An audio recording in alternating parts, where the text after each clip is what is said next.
compuestos directamente emparentados y que reciben el nombre de retinol, retinal y ácido retinoico.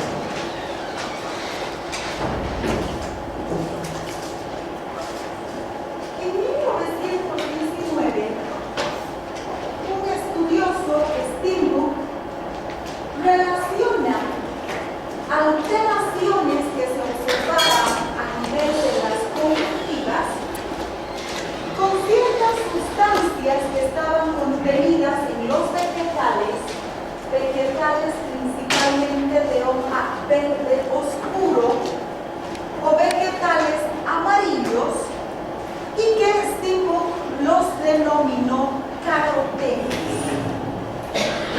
En 1929, es decir, 10 años después, otro estudioso, Morris, ya hace un estudio más profundo de estos vegetales y descubre que los carotenos, principalmente uno que recibe el nombre de beta-caroteno, eran las provitaminas, es decir, eran los precursores de la vitamina A. Entonces ya se conoce a la vitamina y a su precursor desde 1910.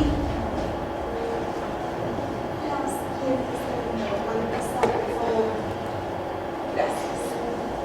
¿Qué pasa con los carotenos? Acabamos de indicar que ya en 1929 se descubre que la provitamina es el caroteno, sobre todo lo que se conoce como beta-carotenos. Estos beta-carotenos tienen como característica que son moléculas hidrosolubles. Fíjense, a diferencia de la vitamina A, que es liposoluble. Mucho cuidado. Acabamos de decir que los carotenos se encuentran en los vegetales y que son hidrosolubles. ¿Qué significa que son hidrosolubles? Que son solubles en agua. Y generalmente nosotros tenemos la costumbre de hacer cocer los vegetales. Entonces vamos a perder en este proceso de cocción la mayor cantidad de carotenos. Son solubles en agua y están presentes en los vegetales.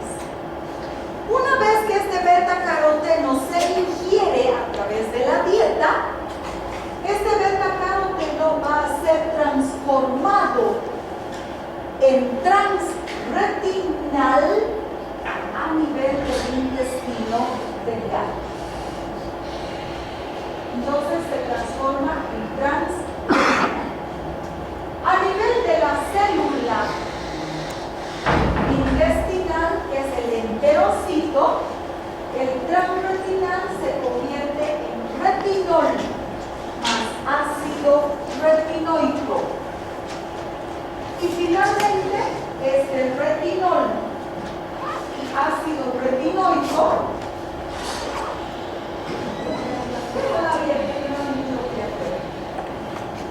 y finalmente este retinol y ácido retinoico son absorbidos.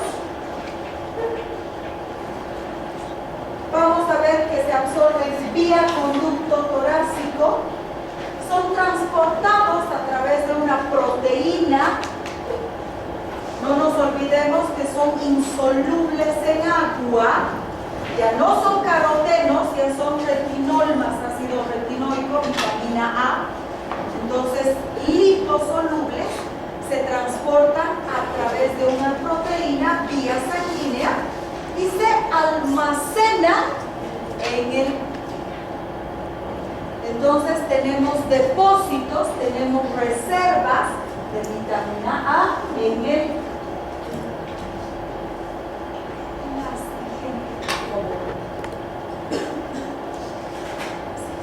No es necesario que copien la fórmula. ¿Cuáles son las propiedades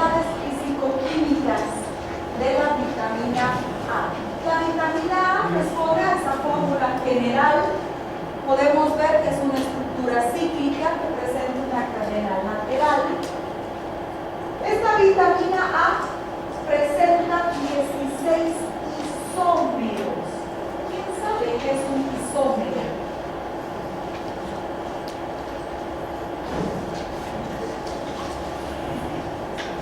Mi idea de qué es un isómero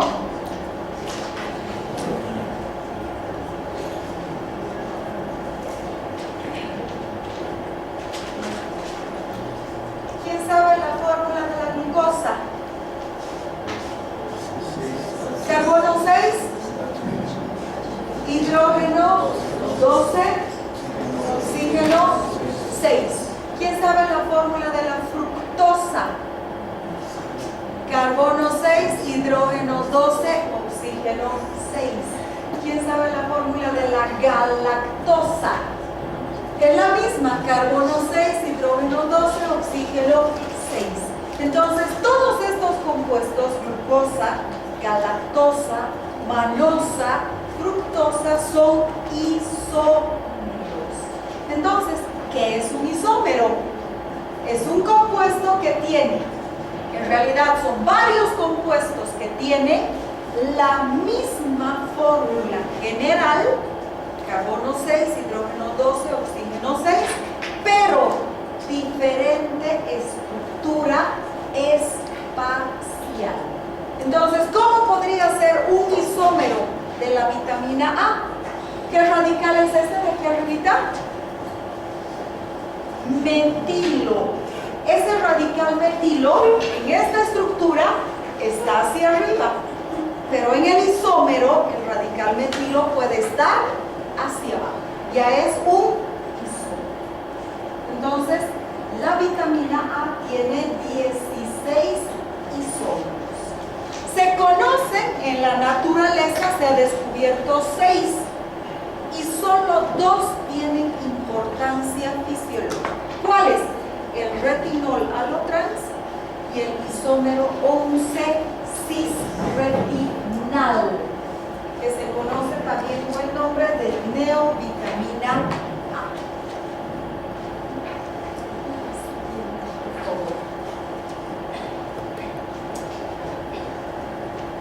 Físicamente, la vitamina A es un cristal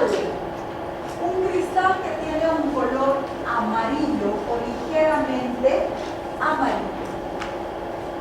Ya hemos visto, estamos hablando de vitaminas liposolubles, lo que significa que es insoluble en agua, pero soluble en compuestos orgánicos. La vitamina A, expuesta a la luz, al oxígeno o a compuestos ácidos, se degrada con mucha facilidad, de manera tal que pierde su actividad fisiológica. Por eso es que las grajeas, las cápsulas de vitamina A, si es que alguno de ustedes ha consumido alguna vez vitamina A, son de color amarillo oscuro, son casi cafés y siempre son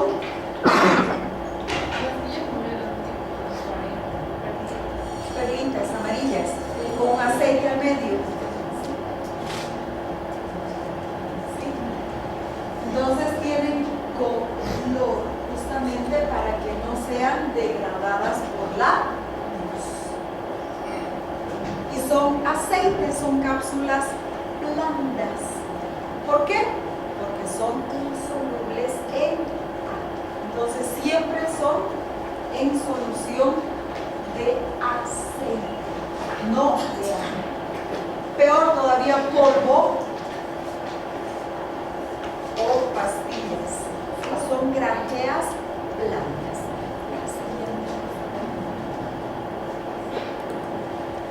¿Cuáles son las fuentes? Mucho cuidado, chicos. Las fuentes de vitamina A son los alimentos de origen animal, principalmente yema de huevo, leches y derivados de la leche, pescados y carne.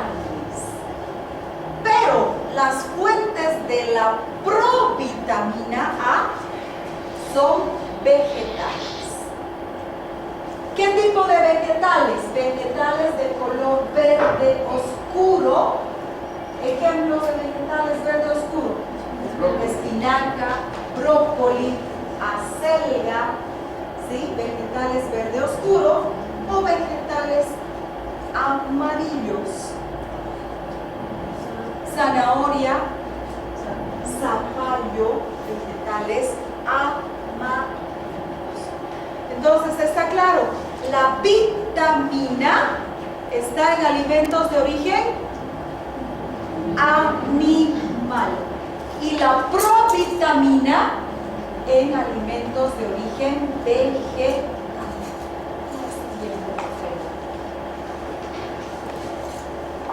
Con relación al metabolismo, la vitamina A, procedente de alimentos de origen animal, se absorbe siempre y cuando exista una buena absorción de líquidos.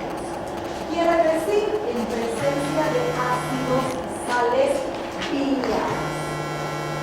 Mientras que la absorción de la provitamina, al ser hidrosoluble, no necesita ácidos. Ya hemos visto que los carotenos se transportan primero en retinal y luego en retinol por acción de unas enzimas que reciben el nombre de carotenases. Una vez que la vitamina A o los carotenos son absorbidos, pasan a circulación sanguínea. Los carotenos ya en forma de retinol o ácido retinoico pasan a circulación sanguínea vía conducto torácico. El pico máximo de hipervitaminosis aparece 4 horas después de la ingestión de carotenos o vitamina A. Y al ser moléculas liposolubles, para poder ser transportadas vía sanguínea hasta el hígado, requieren tomar taxi. Y la molécula transportadora generalmente es una proteína. En este caso concreto, la molécula transportadora, la proteína transportadora de vitamina A, es la retinol binding protein. Entonces es una proteína transportadora de retinol.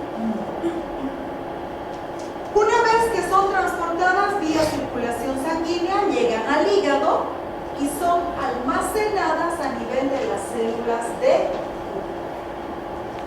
¿Cuáles son los requerimientos diarios de vitamina A? Los requerimientos los valores de referencia de vitamina A están entre 20 y 80 miligramos por decilitro. Esta es la cantidad fisiológica de vitamina A que vamos a encontrar en la sangre, en circulación sanguínea.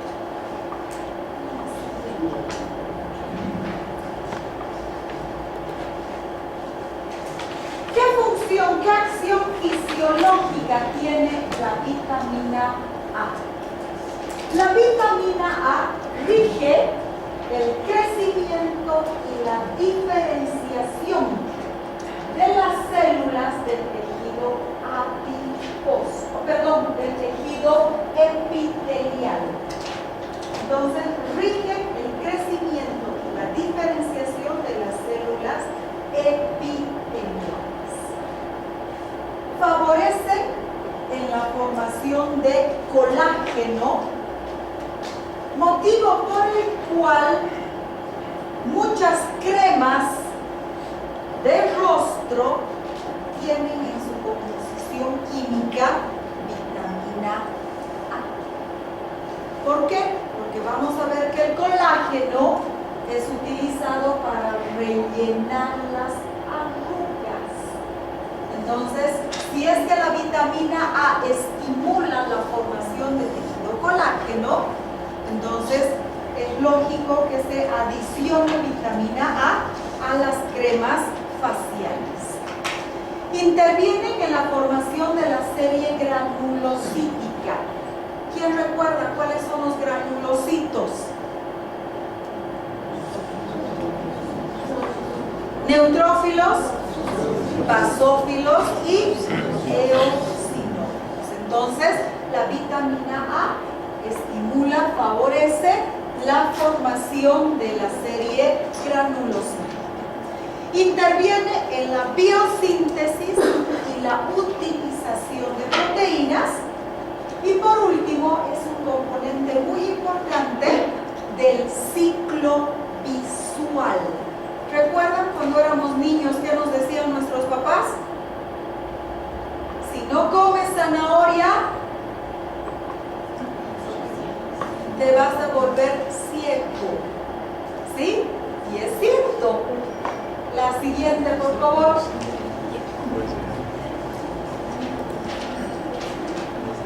El retinol y el ciclo visual. Para hablar del ciclo visual debemos recordar cuáles son los dos componentes importantes en el ciclo visual, lógicamente, que van a formar parte de la retina. Como parte de la retina tenemos dos estructuras, los conos y los bastoncillos, ¿verdad? Eso ya viste el año pasado. ¿Qué características tienen los conos? Los conos son unas estructuras que directamente se ven estimulados por acción de la luz brillante y los colores, mientras que los bastoncillos son estimulados por la luz difusa y poco intensa. En pocas palabras, los bastoncillos son aquellos que nos permiten ver de noche, mientras que los conos son aquellos que nos permiten ver de día. ¿Qué características tienen los bastoncillos?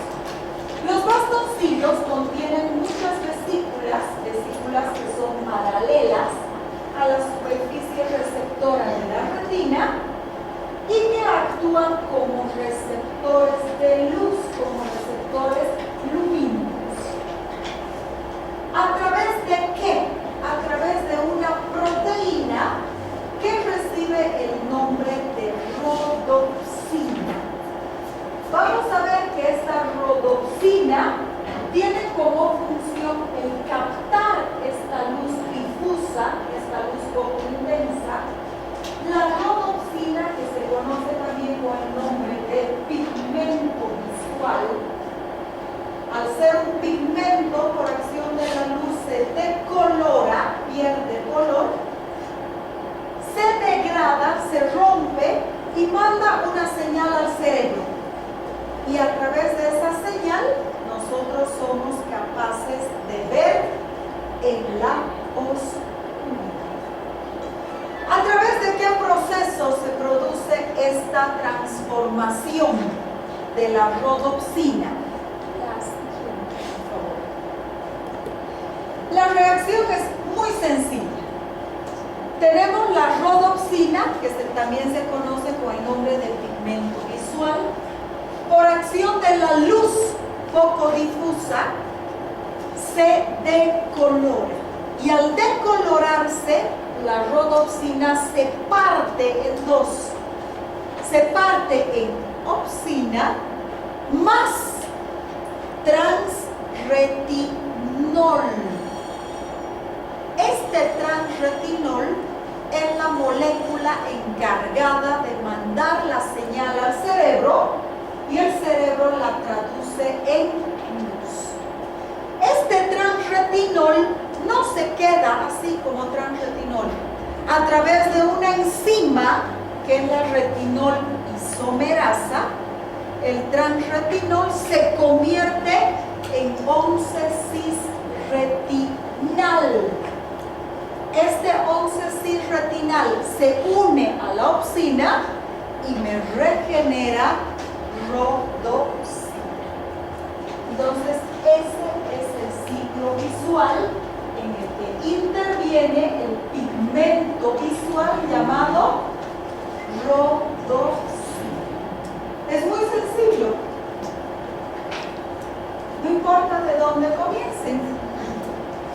El 11-cis-retinal se une a la opsina para formar rodopsina. La rodopsina es atacada por la luz poco difusa y se degrada en opsina más transretinol. El transretinol manda el mensaje al cerebro y el cerebro lo traduce en luz. ¿Qué pasa con el retinol? Por acción de la retinol isomerasa se convierte nuevamente en retinal, que se une a la opsina para regenerarme rodopsina. Fácil.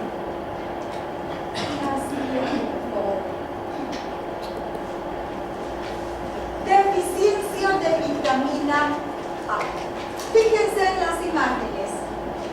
La mayor parte de las lesiones provocadas por deficiencia o por ausencia de vitamina A son lesiones oculares.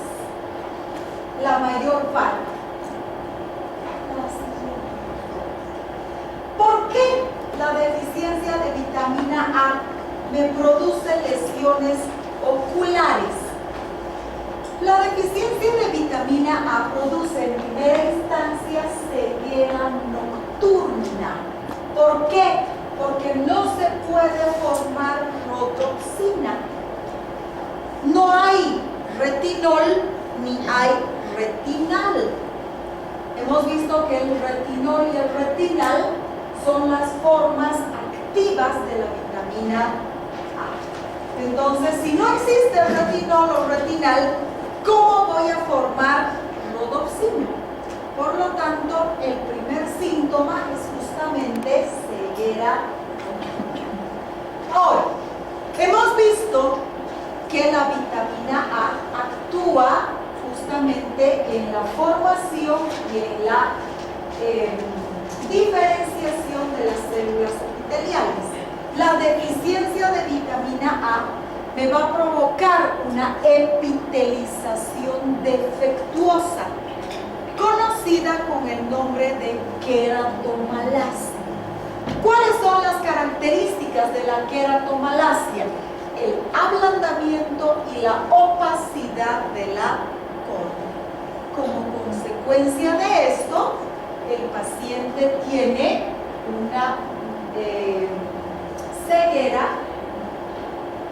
Ahora, si la queratinización continúa, es decir, el paciente no tiene tratamiento, no se le administra vitamina A, la queratinización progresiva de la córnea va a terminar produciéndome ceguera permanente.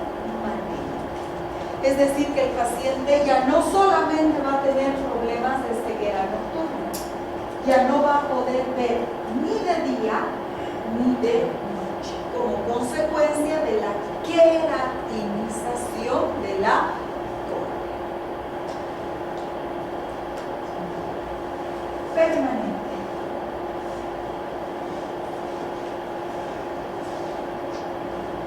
Hay una entidad subclínica. ¿Qué quiere decir subclínica? Sin síntomas. Eso quiere decir subclínica. No hay síntomas. Por la cual nosotros como médicos ya podemos sospechar de una deficiencia de vitamina A. Subclínicamente, la deficiencia de vitamina A puede provocar un aumento en la susceptibilidad a procesos infecciosos. Entonces, cuando un paciente tiene infecciones a repetición y se han descartado otras causas, por ejemplo, una diabetes mellitus, que también produce infecciones a repetición, entonces podemos sospechar y debemos hacer el estudio de deficiencia de vitamina A. La deficiencia de vitamina A subclínica provoca procesos infecciosos a repetición. Hay un aumento en la susceptibilidad a infecciones. ¿A qué me refiero con aumento en la susceptibilidad a infecciones? normalmente nos hacemos un corte, no importa por qué. ¿Se infecta o no? Normalmente. No, normalmente cicatriza sin ningún problema.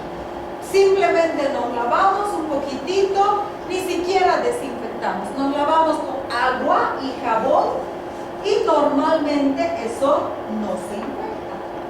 ¿Sí? Pero si tenemos una deficiencia de vitamina A, es mucho más fácil que esa herida se infecte. Muy importante. No es la única causa de infección. Por eso les digo, descarto otras posibilidades. La diabetes mellitus. Uno de los síntomas de que mi paciente tiene diabetes mellitus son infecciones a repetición. ¿Por qué? En su momento les voy a explicar. ¿Sí? Si ustedes tienen un paciente diabético, un familiar diabético, ¿sí? Cualquier heridita inmediatamente tiene que desinfectarse.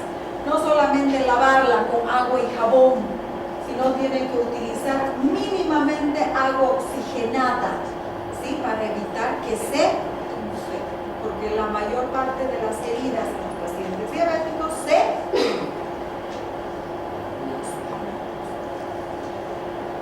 y por último, el exceso de vitamina A. Acabamos de ver que la vitamina A se almacena, se guarda en el hígado, se almacena en el hígado. Una cosa importante, si nosotros tenemos una dieta mixta en la que intervengan productos de origen animal y productos de origen vegetal, no vamos a tener deficiencia, pero tampoco vamos a tener exceso de vitamina A. ¿Cuándo vamos a tener exceso de vitamina A? Cuando adicionalmente a la dieta empecemos a tragar pastillas, suplementos vitamínicos. Sobre todo si el suplemento vitamínico no ha sido prescrito por un médico. ¿Por qué? Porque realmente necesitamos. Entonces, muchas personas piensan que la solución a sus problemas es empezar a tragar pastillas. ¿Por qué? Porque al vecino le han recetado. Entonces, yo tengo lo mismo y también empiezo a automedicar. Es importante saber que el exceso de vitamina A es tóxico. ¿Por qué? Porque se almacena en el... ¿Cuál es la sintomatología de hipervitaminosis A? Dolores en los huesos, pérdida de cabello, dermatitis, hepatoesplenomegalia, náuseas, vómitos, visión doble, cefalea y diabetes. Y otra cosa muy importante, el exceso de vitamina A durante el embarazo es teratógeno. ¿Qué quiere decir teratógeno? ¿Qué quiere decir teratógeno? Que puede producir malformaciones congénitas. Entonces, mucho cuidado con las mujeres embarazadas que consumen exceso de vitamina A. Pero si ustedes recuerdan, el miércoles, cuando hemos visto el primer tema, la primera parte de este tema, hemos dicho que durante el embarazo se requiere un suplemento vitamínico, pero no solo de vitamina A. Lo que le dan a la mujer embarazada es complejo vitamínico con todas las vitaminas, no solo vitamina A. Entonces, mucho cuidado de la administración única de vitamina A durante el embarazo. Si la mujer no consume vitamina A vía oral en cápsulas, ¿sí? ¿sí? Y solamente consume alimentos, jamás me va a desarrollar hipervitamosis. ¿Está claro? ¿Sí? Súper sencillo. Vitamina A. Preguntas. Para el miércoles, vitamina D.